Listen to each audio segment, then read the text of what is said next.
ప్రభువే ఆ ఆత్మ. ప్రభు యొక్క ఆత్మ ఎక్కడ ఉండునో అక్కడ స్వాతంత్ర్యం ఉండును. మనమందరమును ముసుగులేని ముఖముతో ప్రభు యొక్క మహిమను అద్దం వలె ప్రతిఫలింపచేయుచు మహిమ నుండి అధిక మహిమను పొందుచు ప్రభువుకు ఆత్మచేత ఆ పోలికగానే మార్చబడుచున్నాము. 2 కొరింథీ 3 17-18 వచనాలు. Praise Jesus.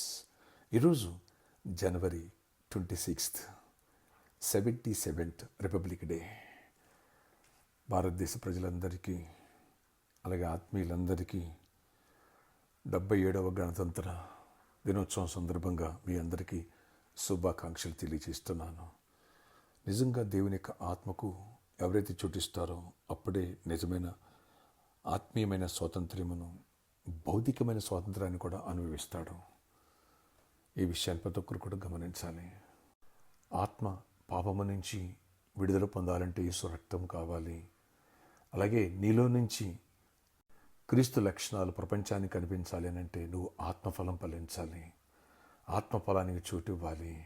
ఆత్మఫలంలో 9 రకాలు: ప్రేమ, సంతోషం, సమాధానం, దీర్ఘశాంతం, దయాళుత్వం, మంచితనం, సాత్వికము, ఆశానిగ్రహం, విశ్వాసం, ఇవన్నీ కూడా నీలో నాలో దేవుని ఆత్మకు చోటిచ్చినప్పుడు మాత్రమే, ఆత్మ ద్వారానే మనలో నుంచి ఈ లక్షణాలు బయటకు వస్తాయి. ఇది మన స్వభావక లక్షణాలు కాదు.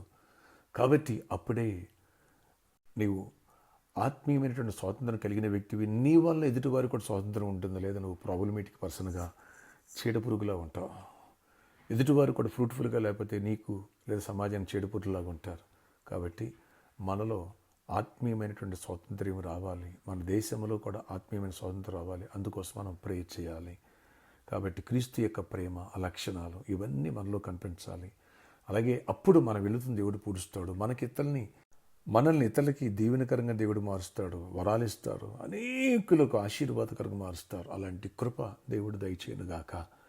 ఆమేన్. ప్రతి ఒక్కరిలో ఆత్మీయ స్వాతంత్రం ఏర్పడునుగాక. ప్రతి ఆత్మ రక్షణ పొందాలి. ప్రతి మోకాలు ప్రభు నామములో వంగాలి. ప్రతి నాలుక ప్రభును స్తుతించాలి. మన దేశాన్ని దేవుని రక్షించమని అడుగుదాం. సేవ్ వరల్డ్, ప్రపంచం రక్షించమని అడుగుదాం. ప్రార్థన ఆశ్చర్యకరణ. ఈరోజు నేను 77th గణతంత్ర దినోత్సవ సందర్భంగా మా దేశానంతా రక్షించండి, మా పాలకులందరూ రక్షించండి.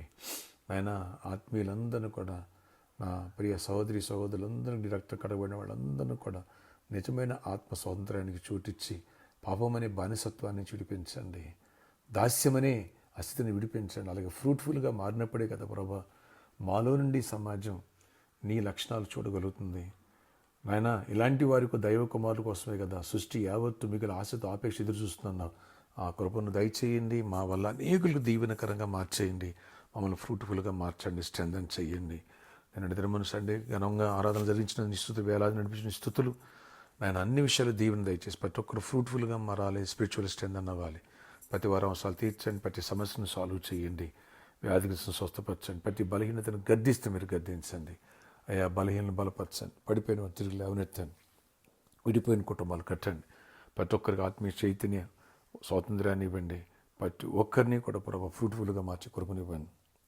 జాబ్స్ ఇవ్వండి, హైక్స్ ఇవ్వండి, నెమ్మదినండి, రోజు పనులను తోడండి, సిద్ధపులు జరిగేటువంటి పరిచయలు తోడండి. అన్ని విషయాలు కృపని మా ప్రియులందరినీ, చిన్నని పెద్దని ప్రతి ఒక్క బిడ్డను దీవించండి. అందరి పట్లని దీవెన కృపాక్షమలు తోడయించండి. దేశాన్ని రక్షించు, ప్రపంచాన్ని రక్షించు. ప్రతి వ్యక్తి రక్షణ పొందాలా, నీ ప్రేమను తెలుసుకోవాలి. ప్రతి ఒక్కరు బాగుండాలా, మా దేశం బాగుండాలా, అందులో మేము ఉండాలా. అందరినీ ఆశీర్వదించండి. ప్రతి వారి వెలుతురు కూర్చొని ఈరోజంతా గొప్ప చేయమని ప్రామిస్ ఆలోచన చీకటి తొలగించి ఆటంకపడి సైతాన్ని శక్తులు లయపరచండి. సిద్ధపుల్లని కూడా దీవెనకరంగా మార్చండి. మమ్మల్ని అందరినీ, మా బిడ్డలను బలపరచండి. గృహాలు ఇవ్వండి. ఆయన అప్పులో ఉన్న అప్పులను విడిపించండి. వ్యాపారాలు ఇవ్వండి. అన్నింటిలో బిడ్డలందరినీ దీవించి, ఈరోజు బర్త్డే, వెడ్డింగ్, యానివర్సరీ దీవించి దీర్ఘాయుష్, కృప, క్షేమం, సమాధానం తోడించి నడిపించండి. మా కొరకు ప్రేర్ చేసిన బిడ్డలందరినీ దీవించండి. ఈ పరిచర్యకి సహకరించిన బిడ్డలందరినీ ఆశీర్వదించండి. ప్రతి ఒక్కరిని ఆశీర్వదించి బలపరచుకు మహిమ చెందమని యేసు నామములో ప్రార్థిస్తున్నాను తండ్రి. ఆమేన్. May God bless you all. Have a nice day.